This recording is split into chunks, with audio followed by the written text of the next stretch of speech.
സ്വന്തം ജീവൻ നൽകിയാണ് രാജേഷ് മറ്റൊരു ജീവൻ രക്ഷിച്ചത്. ജീവന്റെ വിലയുള്ള രക്ഷാപ്രവർത്തനം. മുങ്ങിത്താഴുന്നവർക്ക് എന്നും കൈത്താങ്ങാകേണ്ടിയിരുന്ന രക്ഷാകരങ്ങളായിരുന്നു അവ. കണ്ടുനിന്നവരെ ഈറനണിയിച്ച കാഴ്ചയാണ് ഇന്ന് തിരുവനന്തപുരം നേമം കല്ലിയൂരിൽ ഉണ്ടായത്.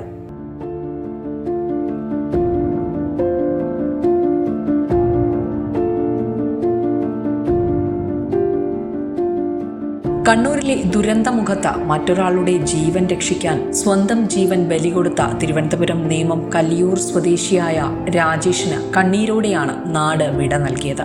കണ്ണൂർ പുളിങ്ങോം മീൻതുള്ളിയിൽ പുഴയ്ക്കും കർണാടക വനത്തിനുമിടയിലെ കൃഷിയിടത്തിൽ കുടുങ്ങിയ ബെന്നിയെ അതിസാഹസികമായി രക്ഷപ്പെടുത്തി തിരിച്ചു കൊണ്ടുവരുന്നതിനിടെയാണ് ദുരന്ത രക്ഷാപ്രവർത്തന പരിശീലകൻ കൂടിയായ രാജേഷ് ഒഴുക്കിൽപ്പെട്ടത്.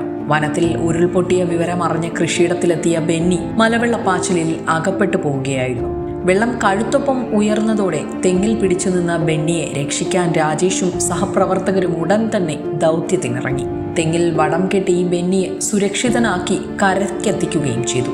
ബെന്നി മുന്നിലും പിന്നിലായി ഷിബിൻ, ജിതിൻ എന്നീ രക്ഷാപ്രവർത്തകരും ഏറ്റവും ഒടുവിലായി രാജേഷുമാണ് കയറിൽ പിടിച്ച് നീങ്ങിയത്. ഇതിനിടയിൽ അപ്രതീക്ഷിതമായി ഉണ്ടായ കുത്തൊഴുക്കിൽ രാജേഷ് അകപ്പെട്ടു പോവുകയായിരുന്നു. ഏത് ദുരന്തമുഖത്തും ഓടിയെത്തുന്ന രാജേഷ് സാഹസികത ഏറെ ഇഷ്ടപ്പെട്ടിരുന്ന വ്യക്തി കൂടിയാണ്.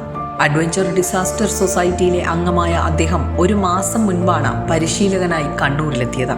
പ്രളയകാലത്തും വയനാട് ദുരന്തമുഖത്തും രക്ഷാപ്രവർത്തനങ്ങളിൽ സജീവമായി പങ്കെടുത്തിരുന്ന രാജേഷ് NCC കേഡറ്റുകളുടെ ട്രക്കിംഗ് പരിശീലകനായും പ്രവർത്തിച്ചിരുന്നു. ത്രോബോൾ ദേശീയ ടീം അംഗം കൂടിയാണ് രാജേഷിന്റെ ഈ അപ്രതീക്ഷിത വിയോഗം കല്ലിയൂർ ഗ്രാമത്തിന് വലിയൊരു ആഘാതമായി മാറിയിരിക്കുകയാണ്.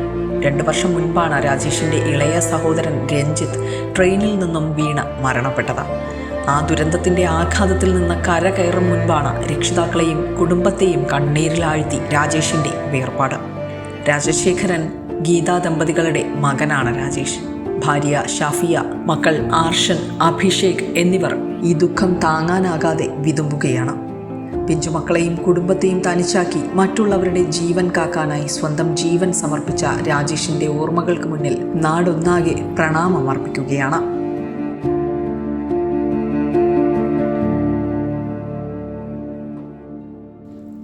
വിസ്മയ ന്യൂസ്, തിരുവനന്തപുരം.